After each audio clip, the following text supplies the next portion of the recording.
the World Food Expo, you can see a lot of suppliers as well as businesses relating to food.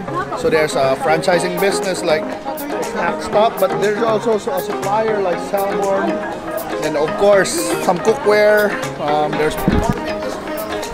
So yes, if you're planning to start a restaurant, a cafe, or any business related to food, you better check out the World Food Expo at the SM Trade Hall. Entrance is free, by the way.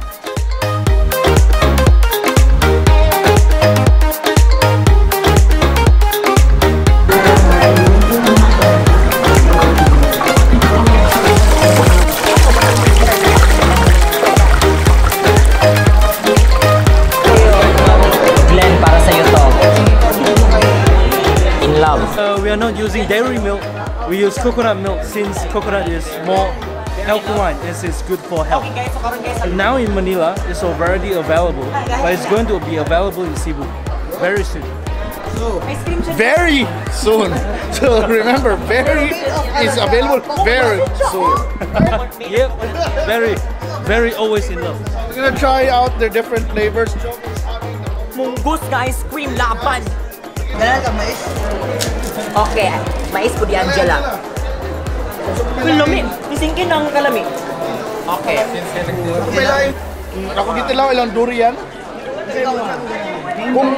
Kung ganahan kayo mo magkuhan, mukuhag Veri. Same name, jackfruit. Gail son. Gail, what's your number again?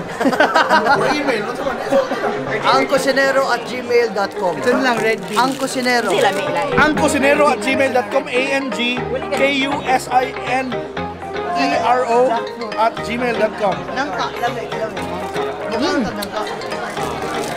Durian's good. I didn't know what to expect. What's that? Red bean. Kumusta yung mais at sila? Lami, I like it. Lain kayo mong pahutan. Kalain, kamusta ako munggos? Okay ra po na akong munggos. Lumalaban ang aking mais.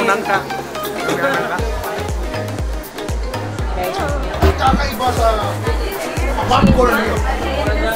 Ito different from bake. So hindi to bake? Bake here. Bake po. So you have several flavors, right? Yeah. So what's your 120. top selling flavor? What's that? This is Santa Fe. Santa Fe. Santa Fe.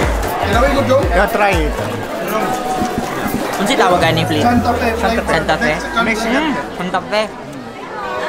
And? Medyo spicy konti. Spicy? Okay naman siya? Okay lang. Gusto pa ko lang. Thank you. Inubos na nila.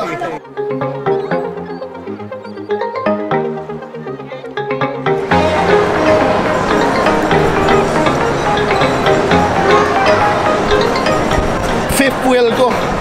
But you know what? We just finished going to the WOFEX. If you really are interested in starting a business in the the restaurant industry, like a cafe or your small bistro or a bistro, or even a coffee shop and a dessert shop, yes, you should check out the WOFEX. There are a lot of suppliers, there are companies that can give you good prices for ingredients as well as for cookware and other baking products. So check them out. It's a really good expo.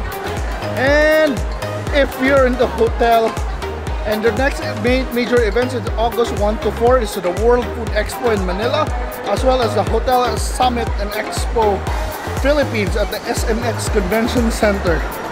So yes, and it includes also the Philippine Culinary Club, and that's in August 1 to 4, and on August 23 to 25 it's the WOFEX Mindanao in Davao.